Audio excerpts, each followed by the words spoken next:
Ladies and gentleman, अभी मैं जो सुबह से DUCD लॉन्च में बैठा था, वहां पे आपके लीडरशिप को देखा, उनकी सफलता की कहानियां सुनी, कहां से कहां तक लोग आ चुके हैं, क्या प्रॉपर्टीज बना चुके हैं, क्या घर बना चुके हैं, राइट। और इस इवेंट में आने से पहले मैं एक और इवेंट में गया हुआ था यहीं पे हैदराबाद में।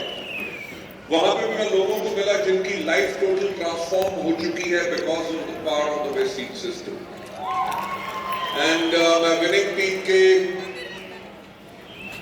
हर एक व्यक्ति का जो यहाँ पे आज है और इस फैमिली रीयूनियन में है, उनका थैंक्स कहना चाहूंगा। नंबर 1 विनिंग टीम और वेस्टीज के साथ आप जुड़े और जो आपने सिस्टम को फॉलो किया, सिस्टम को फॉलो करते हुए क्या हुआ?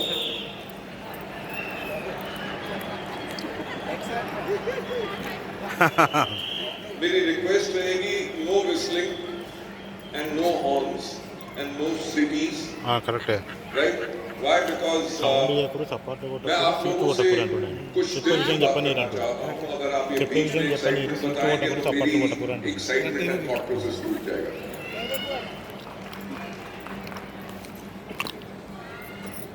ट्रांसलेशन का जरूरत नहीं है, तो समझ आता है बिकॉज फ्लो टूटना नहीं चाहिए, राइट। సార్ आप जो बोले मैं एक बार తెలుగు में बोल दूं।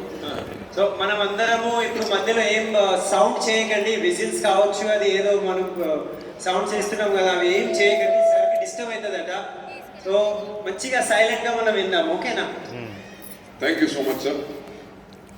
लेडीज एंड जेंटलमैन, आप सबको पता है कि वेस्टीज इस साल जून में 21 साल अपने सेलिब्रेट करेगी, राइट। इंडिया में 28 साल से ज्यादा हो गया डायरेक्ट सेलिंग को शुरू हुए, हजारों कंपनियां खुली, सिर्फ 3 इंडियन कंपनीज हैं जिन्होंने 20 साल से ज्यादा लास्ट किया। ऐसा क्यों? क्या इस इंडस्ट्री में मॉर्टेलिटी रेट बहुत हाई है कि इतनी कंपनीज खुलती हैं और इतनी बंद हो जाती हैं? वो वेस्टीज का भी मार्केटिंग प्लान कॉपी करते हैं, हमारे प्रोडक्ट्स भी कॉपी करते हैं, हमारा एजुकेशन सिस्टम फॉलो करते हैं, कॉपी करते हैं, पर तब भी डुप्लीकेट नहीं कर सकते। और वो कंपनियां बंद क्यों हो जाती हैं? लेडीज एंड जेंटलमैन, इस चीज के ऊपर आप लोगों को सोचना बहुत जरूरी है और आज मैं उसी चीज के बारे में आपसे बात करना चाहूंगा। ट्रेनिंग्स, मेरा ख्याल से आपके लीडर्स जो हैं, आपके मेंटर्स जो हैं, वो आपको बेटर ट्रेन कर सकते हैं as compare to what I can give it to you. जो मैं आपको पॉइंट बताना चाहता हूं कि मुझे इस इंडस्ट्री में 28 साल हो चुके हैं। 1996 में जब पहली इंडियन डायरेक्ट सेलिंग कंपनी शुरू हुई तो मैं उस कंपनी में डिप्टी मैनेजर ट्रेनिंग था। कंट्री में मार्केटिंग प्लान कैसे दिखाया जाता है, प्रोडक्ट कैसे डेमो करने हैं, टीम कैसे बनानी है, स्पॉन्सर कैसे करना है, ट्रेनिंग कैसे करनी है, किसी को कुछ नहीं पता था। मैं एक आदमी था जो पूरा इंडिया ट्रैवल करता था। मैंने लाखों प्लान खुद शो किए, हजारों 1-to-1 की, हजारों होम मीटिंग्स की, राइट। टीम्स को बिल्ड किया, लोगों को सफल बनाया। उस कंपनी में लगभग मैं 6 साल था। लास्ट पोजीशन जो मेरी थी वो नेशनल सेल्स हेड थी। उसको छोड़ के एक और कंपनी में गया एज अ वाइस प्रेसिडेंट। 1.5 साल वहां पे काम किया। उसके बाद एक मलेशिया की कंपनी जो 2002 में मलेशिया में नंबर 1 थी, उसका चीफ एग्जीक्यूटिव ऑफिसर बना। इंडिया ऑपरेशंस 2003 में स्टार्ट किए और 2004 में उनको छोड़ के वेस्टीज शुरू की, राइट। मैं आपको एक पॉइंट की तरफ लेके जा रहा हूं ताकि आप अंडरस्टैंड कर सकें कि आज अगर वेस्टीज इतनी सफल कंपनी है तो उसका क्या कारण है। क्या कारण है कि बाकी जब कंपनीज आती हैं वो इतना ज्यादा देर क्यों नहीं चल सकती? उस चीज के ऊपर मैं आपको लेके जाना चाहता हूं। जो मैंने आपको पहले चीज बताई कि लोगों के घर में जा जाके मैंने होम मीटिंग्स की, हजारों 1-to-1 प्लान शो किए, हजारों प्रोडक्ट डेमोन्स्ट्रेशंस की, हजारों स्टेज के ऊपर प्लान शो किए। इस चीज से फायदा क्या हुआ कि मैं अपने लोगों के क्लोज हो गया और लोगों की जरूरत समझ सका। मैं अपनी एंटायर लीडरशिप को यही कहता हूं, जिस भी बड़ा आपका लेवल हो जाए, जितना भी आपका बड़ा चेक बन जाए, अपना ग्रास रूट कनेक्शन और हर रोज प्लान शो करना और मीटिंग्स करना, वो कभी बंद नहीं करना चाहिए। राइट? मैंने पहली कंपनी छोड़ी, दूसरी में ज्वाइन किया, उसको छोड़ा, तीसरी में ज्वाइन किया, तीसरी को छोड़ा, वेस्टीज शुरू किया। क्यों? वो कंपनी सब अच्छी थी, सिर्फ मेरे सोचने का तरीका अलग था। सोचने का तरीका अलग क्या था? सोचने का तरीका यह था कि हमारे लोग जो डिस्ट्रीब्यूटर्स हैं, जो इस परिवार में जुड़े हैं, उनकी सफलता कैसे आ सकती है। जब मैं उन कंपनीज में था, मेरी कंपनीज की मैनेजमेंट के साथ यही लड़ाई होती थी। जब वो समझ नहीं सकते थे, उसी कारण से मैं उन कंपनी को छोड़ देता था। क्यों? क्योंकि मेरा दिल जुड़ा हुआ था उन लोगों के लिए जो नेटवर्क को बिल्ड करते हैं, जो कंपनी को बिल्ड करते हैं। मैं आगे की बात करने से पहले थोड़ा सा पीछे आपको लेके जाना चाहूंगा। 1996 में जब मैं इस इंडस्ट्री में आया, उससे पहले 12 साल मैं फार्मा इंडस्ट्री में था, तो डायरेक्ट सेलिंग के बारे में मुझे कुछ नॉलेज नहीं था। तो मैंने एक बुक मंगवाई अमेरिका से। उस किताब का नाम था the encyclopedia of network marketing. उस बुक को लिखा था रैंडी गेज ने। रैंडी गेज दुनिया के बहुत बड़े नेटवर्कर हैं। जब उनकी किताब मैंने खोली, उसमें सबसे पहला चैप्टर था सिलेक्टिंग द राइट कंपनी, कि एक सही कंपनी का चुनाव कैसे किया जाए। जब मैं उस लाइन को पढ़ा, सिलेक्टिंग द राइट कंपनी, मेरे मन में सोच आई, मार्केटिंग प्लान कैसा होना चाहिए, प्रोडक्ट कैसे होंगे, ये लिखा होगा। But I was really surprised जब मैंने उसके अंदर पहली लाइन पढ़ी, उसमें उन्होंने लिखा हुआ था, look at the management of the company, कि कंपनी की मैनेजमेंट की तरफ देखो जो कंपनी को चलाएगी। मुझे समझ नहीं आया कि कंपनी की मैनेजमेंट की तरफ क्यों देखना। भाई, कंपनी का काम है अच्छा प्रोडक्ट दो, अच्छा मार्केटिंग प्लान दो, डिस्ट्रीब्यूटर्स जो है उसमें काम करेंगे, प्रोडक्ट बेचेंगे, टीम बनाएंगे, कंपनी का काम है पे आउट करो। कंपनी की सोच की तरफ क्यों देखना। जब मैंने एक कंपनी छोड़ी, दूसरी को ज्वाइन किया, उसको छोड़ा, तीसरी को ज्वाइन किया, तीसरी को छोड़ा, तब मुझे पता चल गया कि कंपनी की मैनेजमेंट सबसे ज्यादा इंपॉर्टेंट है अगर कंपनी में स्टेबल रहना है। कंपनी की मैनेजमेंट कैसी होनी चाहिए? कंपनी की मैनेजमेंट ऐसी होनी चाहिए जो हमेशा अपने डिस्ट्रीब्यूटर्स के फायदे के बारे में सोचे, उसका एक एक स्टेप वैसा हो जिसके करके डिस्ट्रीब्यूटर्स को कोई प्रॉब्लम ना हो और डिस्ट्रीब्यूटर्स बेइंतहा ग्रोथ ले सके। Ladies and gentlemen, that is the kind of a thought process जो मुझे पता चला और उसके करके ही 2004 में वेस्टीज की शुरुआत हुई। मैं जो हमेशा एक बात कहता हूं कि सफलता उन्हीं को मिलती है जिनकी तैयारी अच्छी होती है। मैं कंपनी की विजन के बारे में बात करूंगा। हमने 2004 में जब वेस्टीज शुरू की, दुनिया भर में जहां जहां नेटवर्क मार्केटिंग एक लीगल इंडस्ट्री है, हमने वहां के लॉज पढ़े और वेस्टीज को उसी तरह से बनाया जैसे दूसरी कंट्रीज में लॉज हैं। क्योंकि जब इंडिया में भी लॉ आएगा, हमने यही सोचा कि उसी तरह का लॉ होगा। एक चीज याद रखना, हमने 2004 में शुरुआत की थी और इंडिया में लॉज आए 2016 में, यानी कि 12 साल बाद। जब 12 साल बाद वेस्टीज को 12 साल हो चुके थे, जब लॉज आए, सब कंपनी ने अपने आप को चेंज किया, अपने किट हटा दिए, अपनी रिन्यूअल फी हटा दी, सब कुछ हटा दिया। एक कंपनी थी जिसने कुछ नहीं चेंज किया और वो थी वेस्टीज। लेडीज एंड जेंटलमैन, मैं वही आपसे बात कहना चाहता हूं जो रैंडी गेज ने लिखी थी कि look at the management of the company. ये एग्जाम्पल आपके सामने है कि हमने शुरुआत में ही वो काम किया जो पूरी इंडस्ट्री ने 12 साल के बाद किया।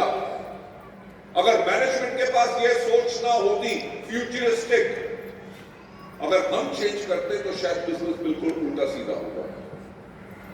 आप लोगों को आज मैं ज्यादा टाइम नहीं दूंगा, because you have got wonderful DUCDs and leaders जो आपसे आके यहाँ पे बात करेंगे। मैं थोड़ा सा कंपनी के थॉट प्रोसेस और हमारा कैसे रहा है और आगे हम क्या काम करेंगे उसके बारे में आपको बताना चाहता हूं।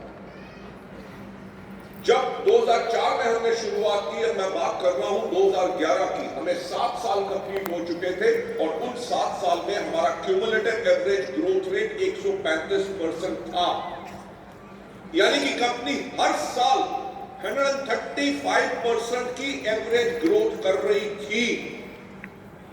हमने उस टाइम पे प्लानिंग करनी शुरू की 2020 की, जब रैंडी गेज ने कहा था कि look at the management of the company, Vestige भी एक वो ऑर्गेनाइजेशन है जो आप लोगों का अगले 10 साल का फ्यूचर प्लान करके रखती है कि मार्केट्स कैसे चेंज होंगी, किस तरह के प्रोडक्ट्स होंगे, किस तरह के टूल्स होंगे, क्या हमें इंफ्रास्ट्रक्चर बिल्ड करना है ताकि आपका बिजनेस एक्सप्लोर कर सके।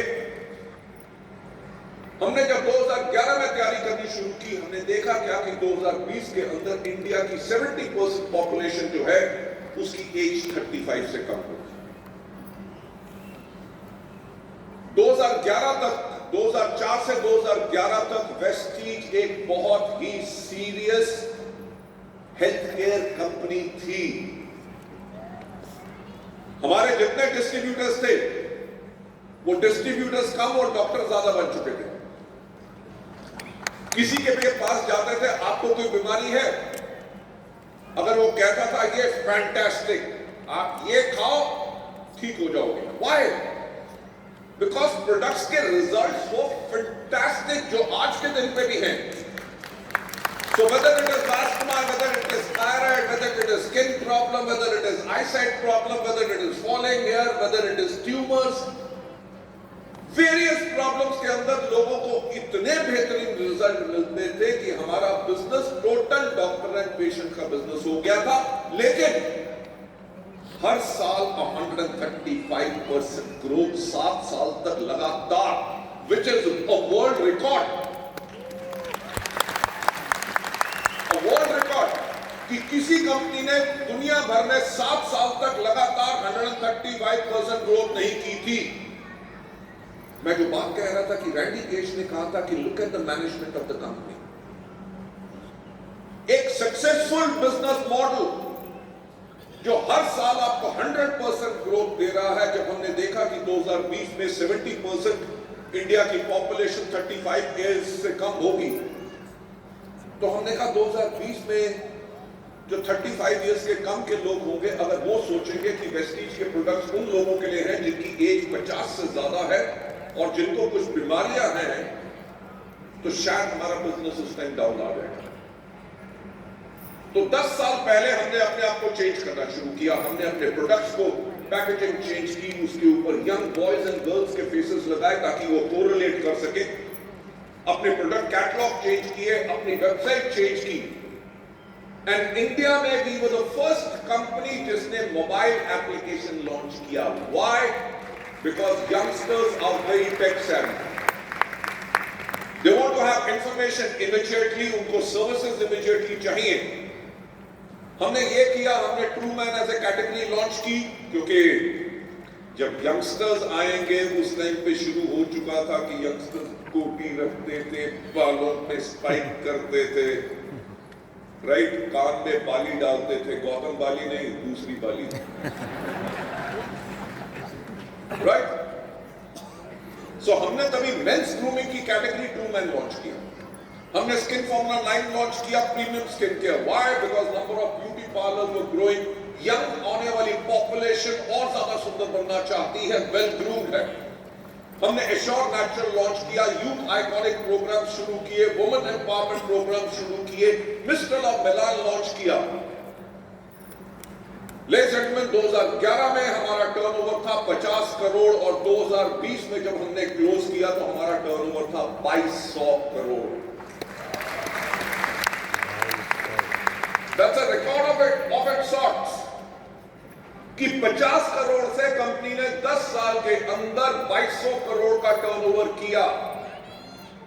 यह थी कंपनी की विजन कि दुनिया कहां जाएगी और वेस्टीज को हमने उसी के लिए तैयार किया। और एक और इंपॉर्टेंट पॉइंट कि कंपनी की मैनेजमेंट के ऊपर फेथ क्यों रखना है और उनके ऊपर क्यों देखना है, क्योंकि कंपनी की मैनेजमेंट वो हो जो किसी प्रॉब्लम के आगे उसको डर ना लगे और प्रॉब्लम से ऐसे निकाल दे आप सब लोगों को कि ताकि आपको अपने कैरियर की कोई चिंता न हो।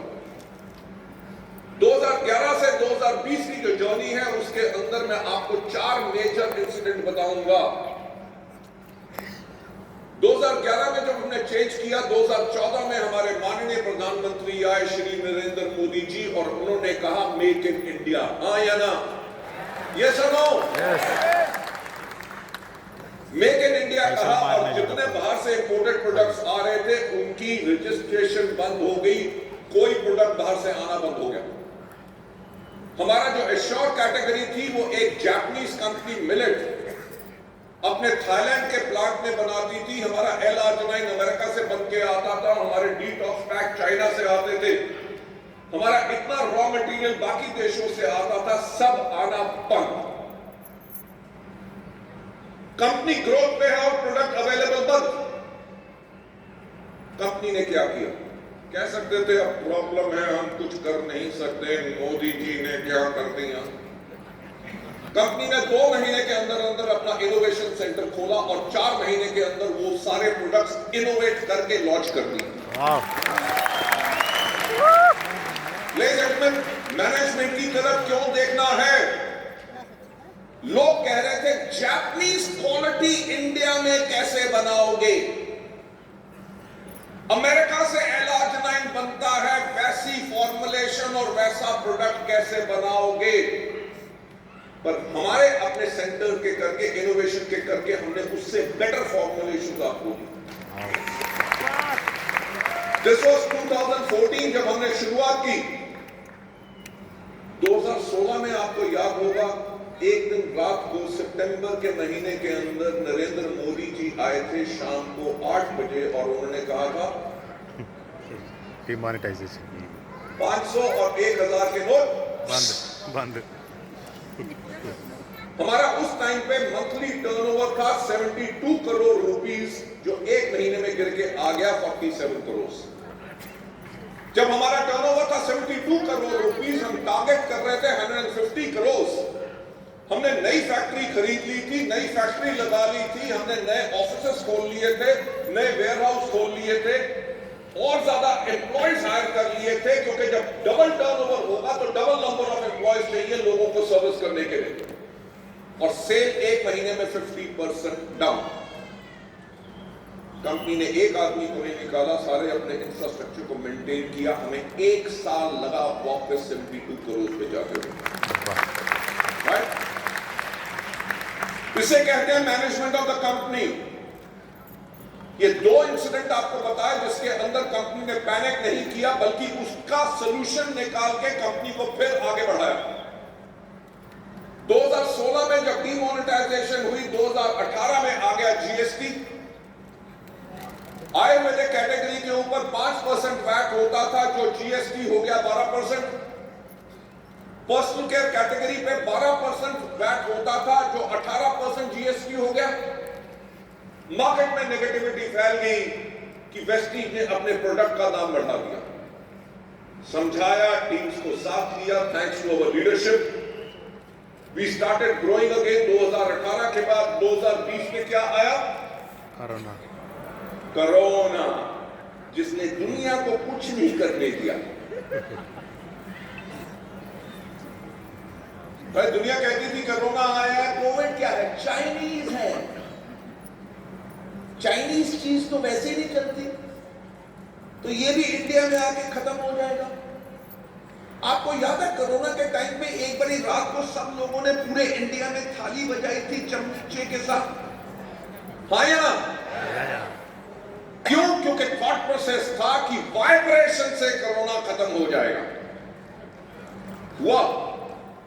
प्लीज जेंटलमैन, सोचने की कोशिश करो कि क्या डेस्परेशन थी।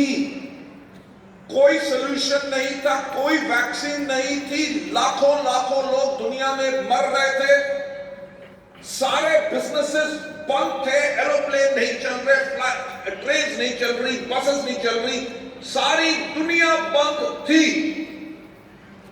अब दुनिया बंद है तो वेस्टीज का बिजनेस भी बंद कर देते हैं। पर मैंने जो पहले बात कही कि मैनेजमेंट की तरफ देखो, पूरी दुनिया बंद थी। हमने 48 घंटे के अंदर अंदर अपने एम्प्लॉयज के लिए, अपने ब्रांचेस के लिए, अपने डीएलसीपी के लिए, एसेंशियल सर्विसेज के कर्फ्यू पासेस लिए। 600 से ज्यादा एम्प्लॉयज के घर में लैपटॉप्स, कंप्यूटर्स, वाईफाई कनेक्शंस लगवाए। पूरी दुनिया बंद थी,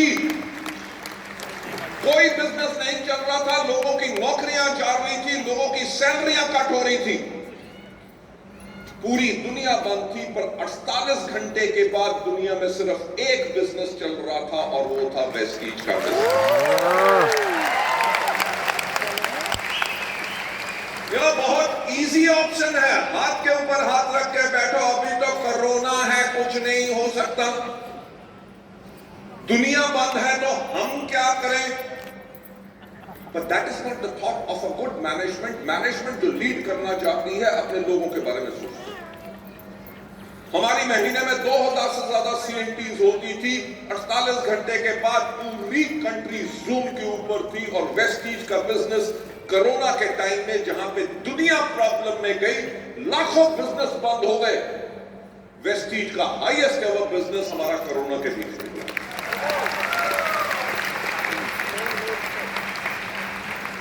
Ladies and gentlemen, I don't know, यहां पे भी ऐसे कुछ लोग होंगे,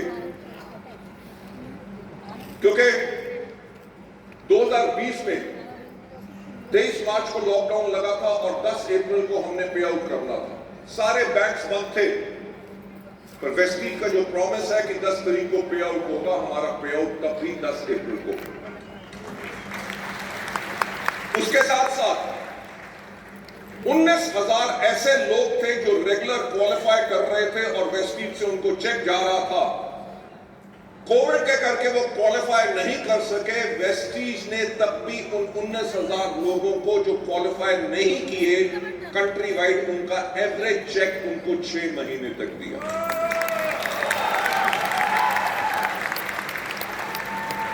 मैनेजमेंट की तरफ क्यों देखना?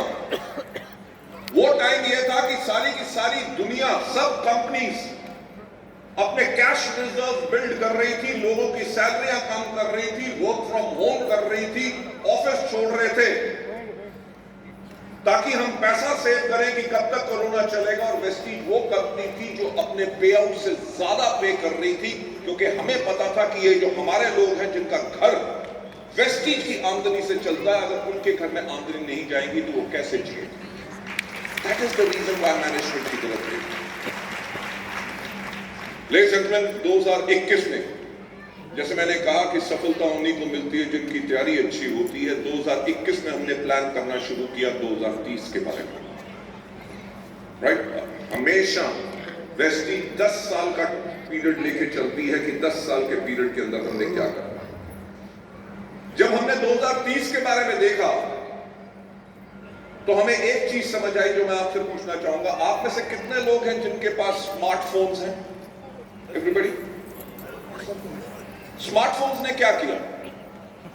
आपकी अलार्म क्लॉक खत्म कर दी, राइट? आपका कंपास खत्म कर दिया, कैलकुलेटर खत्म कर दिया, कैमरा खत्म कर दिया, वीडियो कैमरास खत्म कर दिया, cassette player, record player, CD player सब खत्म। जो पोस्ट एंड टेलीग्राफ डिपार्टमेंट था, टेलीग्राम्स लोग भेजते थे, लाइटनिंग कॉल्स करते थे, चिट्ठियां आती थी, सब खत्म। एसटीडी पीसीओ बूथ खत्म, राइट? आज के दिन पे गाना सुनना है, एंटरटेनमेंट करना है, टीवी देखना है, कुछ भी देखना है, हम अपने फोन पे करते हैं। खाना ऑर्डर करना है, टैक्सी बुक करनी है, ट्रेन की टिकट, कितने बजे पहुंचेगी, कितने बजे अराइवल है, डिपार्चर है, सब कुछ फोन पे। आज के दिन पे फोन पे तो पैसा भी हम ट्रांसफर करते हैं, यानी कि this is your banking wallet. Ladies and gentleman, हमने यही देखा 2021 में कि 2030 में दुनिया और ज्यादा डिजिटल होगी, राइट? आज के दिन पे अगर आपको गाजर चाहिए, दूध चाहिए, मसाला चाहिए, ब्लिंकिट करो, स्विगी करो, इंस्टामार्ट करो, इमीडिएट आता है। लोग अमेज़न, फ्लिपकार्ट और बाकी चीजों पे शॉपिंग कर रहे हैं दिन रात। गांव-गांव में कपड़े ऑर्डर कर रहे हैं। जब इतनी पेनिट्रेशन डिजिटल एरा में होगी तो वेस्टीज डिजिटल एरा में कैसे काम करेगा, ये हमने स्ट्रैटेजी बनाई 2030 में।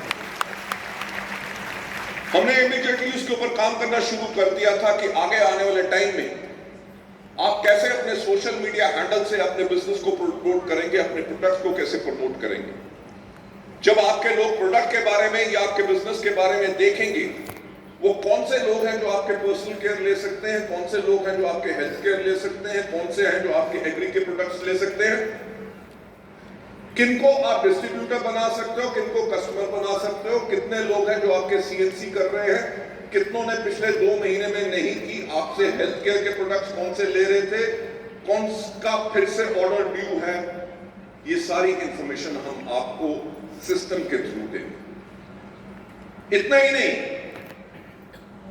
आगे आने वाले टाइम पे आप लोगों को कैसे स्पॉन्सर करेंगे थ्रू योर फोन, ऑर्डर कैसे प्लेस करेंगे, आपको अकाउंट कैसे और नजर आएगा। इतना ही नहीं, आपके जो नए लोग आए उनको क्या ट्रेनिंग देनी है और कैसे देनी है, अपने पुराने वाले लोगों को क्या मटेरियल उनको देना है। With the click of a button आप 500 से लेके 1000 लोगों तक वो एंटायर इंफॉर्मेशन भेज सकते, राइट। इस डिजिटल एरा के लिए वेस्टीज रेडी हो चुकी है। क्यों? मैं आपको बताना चाहूंगा, आज के दिन पे इंडिया में डायरेक्ट सेलिंग जो है वो 21,000 करोड़ की इंडस्ट्री है और एक्सपेक्ट किया जा रहा है कि 2040 तक ये 60,000 करोड़ से ज्यादा की इंडस्ट्री हो जाएगी। 60,000 करोड़ की जब इंडस्ट्री होगी और हम इंडिया में डोमिनेंट प्लेयर हैं, जब मार्केट इंक्रीज करेगी, ऑब्वियसली हमारा साइज, हमारा टर्नओवर, वॉल्यूम सब कुछ बढ़ेगा। बट गोइंग फॉरदर हम किस तरह के बिजनेस में रहेंगे, मैं आपको बताना चाहूंगा कि चप्पल, मसाले, दाल, चावल, नमकीन, भुजिया, खाखड़ा फाफड़ा, बिरयानी हम वेस्टीज में नहीं बेचेंगे। हम 3 कैटेगरीज के ऊपर काम करेंगे। नंबर 1 इज हेल्थ, क्योंकि कोरोना ने दुनिया को सिखा दिया कि इम्यूनिटी क्या होती है और फूड सप्लीमेंट्स क्यों लेने हैं। आप मुझे बात बताओ, पूरे आंध्र प्रदेश और तेलंगाना में कितने जिम्स होंगे? बहुत सारे। हॉस्पिटल्स कितने होंगे? बहुत सारे। आगे जिम्स बंद हो जाएंगे, हॉस्पिटल बंद हो जाएंगे? नहीं, और खुलेंगे। Why? Because number 1 people are health conscious, number 2 बीमार नहीं पड़ेंगे। हम किस हेल्थ के बिजनेस में हैं जो हेल्थ कॉन्शियस लोगों को प्रोटेक्ट करते हैं, जो बीमार होते हैं उनको अपनी सप्लीमेंट्स देकर उनको हेल्थी बनाते हैं, राइट। अभी आपको पता होगा, आज से हफ्ता 10 दिन पहले हमारे माननीय प्रधानमंत्री जी ने कहा कि आप अपनी जो ऑयल की कंजम्पशन है, तेल की कंजम्पशन, वो 10% कम करो। क्यों? क्योंकि आने वाले 5 से लेकर 7 साल के अंदर इंडिया एक ओबीस देश हो जाएगा, जहां 5 में से 3 बच्चे ओवरवेट की प्रॉब्लम में होंगे।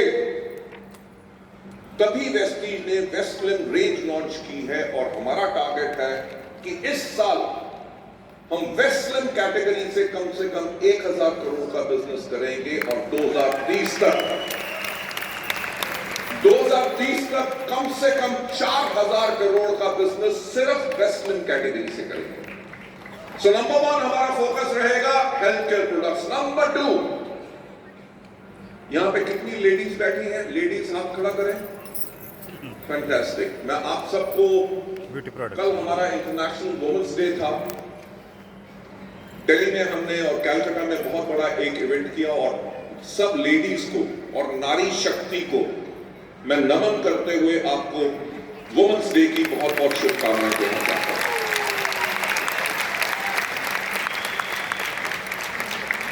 आपको पता है कि दुनिया भर में डायरेक्ट सेलिंग के अंदर लगभग 70% जो काम करती हैं वो लेडीज करती हैं, राइट।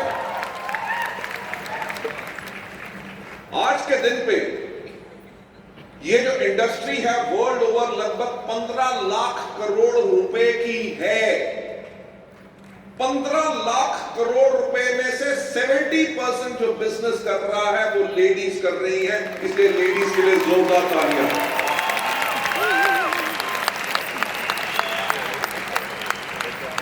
जो नेक्स्ट कैटेगरी जिसके ऊपर हम फोकस कर रहे हैं, looking at the power which women have over here,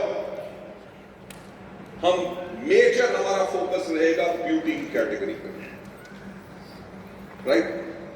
मैं सिर्फ चलिए हैदराबाद की बात करूं। हैदराबाद में ब्यूटी पार्लर कितने होंगे? मस्त लेडीज ब्यूटी पार्लर क्यों जाती हैं? हस्बैंड के पैसे खराब कर दें, ब्यूटीफुल दिखने के। ब्यूटीफुल क्यों दिखना? क्योंकि जब आप ब्यूटीफुल दिखते हो आपका सेल्फ कॉन्फिडेंस बढ़ता है। यस। पहले तो सिर्फ लेडीज ब्यूटी पार्लर होते थे, आजकल तो मेंस सैलून भी बन गए। यस। आदमी लोग भी जाते हैं, फेशियल, टी टैनिंग, हाइड्रा, ये वो सब कुछ, बाल कटवाते हैं, यहां से यहां पे कार्विंग करवाते हैं। मैं जो आपसे पॉइंट कहने की कोशिश कर रहा हूं, it is not limited to ladies, that self grooming and beauty is one of the biggest market जो आने वाली है। यस। और जो वेस्टीज का हमारा जो R&D सेंटर है, हमने ऐसी फॉर्मुलेशन बनाई है जो हम लैक्मे को देते हैं, हम रिलायंस को देते हैं, हम टाटास को देते हैं, हम मैरिको को देते हैं, मामा अर्थ को देते हैं, शुगर को देते हैं, पर्पल को देते हैं, नाइका को देते हैं। जब हमारे पास इंटरनेशनल कंपनीज के लिए भी हम बना रहे हैं, जब हमारे पास इतनी स्ट्रेंथ है फॉर्मुलेशन बनाने की, जो दुनिया में बेस्ट फॉर्मुलेशन है, हमारा आने वाले टाइम का सबसे स्ट्रॉन्ग फोकस रहेगा ब्यूटी में after health, right? So be prepared for that. Number 3 category agriculture, जिसके अंदर हम सब रूल कर रहे हैं इस इंडस्ट्री में, इज एग्रीकल्चर।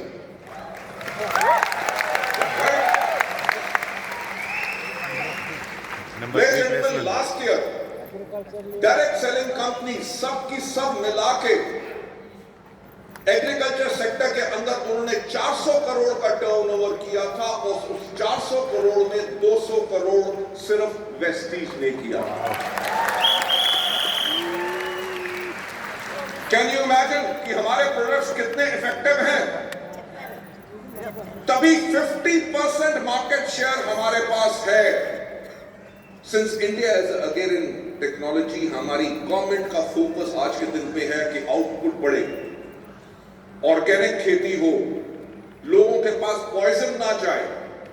हमारा भी एब्सोल्युटली वही फोकस है। तो इस कैटेगरी के अंदर भी हम आपको बहुत यूनिक प्रोडक्ट्स देंगे जिसके करके आप अपने बिजनेस को और ज्यादा बिल्ड कर सकें। सो लेडीज एंड जेंटलमैन, ये था जो कंपनी की मैनेजमेंट के थॉट प्रोसेस के बारे में बताना चाहता था, कि ताकि आप लोगों को पूरा फेथ हो कि जिस परिवार में आप हैं, वेस्टीज विनिंग टीम के साथ, आप लोगों का कैरियर बिल्कुल सेफ है। आप लोगों का कैरियर नहीं, बल्कि आपकी आने वाली जनरेशंस का भी कैरियर एब्सोल्युटली सेफ है। And speaking from the side of the management, मैं आप लोगों को एक चीज श्योर कराना चाहता हूं कि वेस्टीज कभी ऐसा कोई काम नहीं करेगा जिससे आपका जो कैरियर है वो खतरे में पड़े, राइट? हम लोग बैठे हैं आप लोगों के लिए,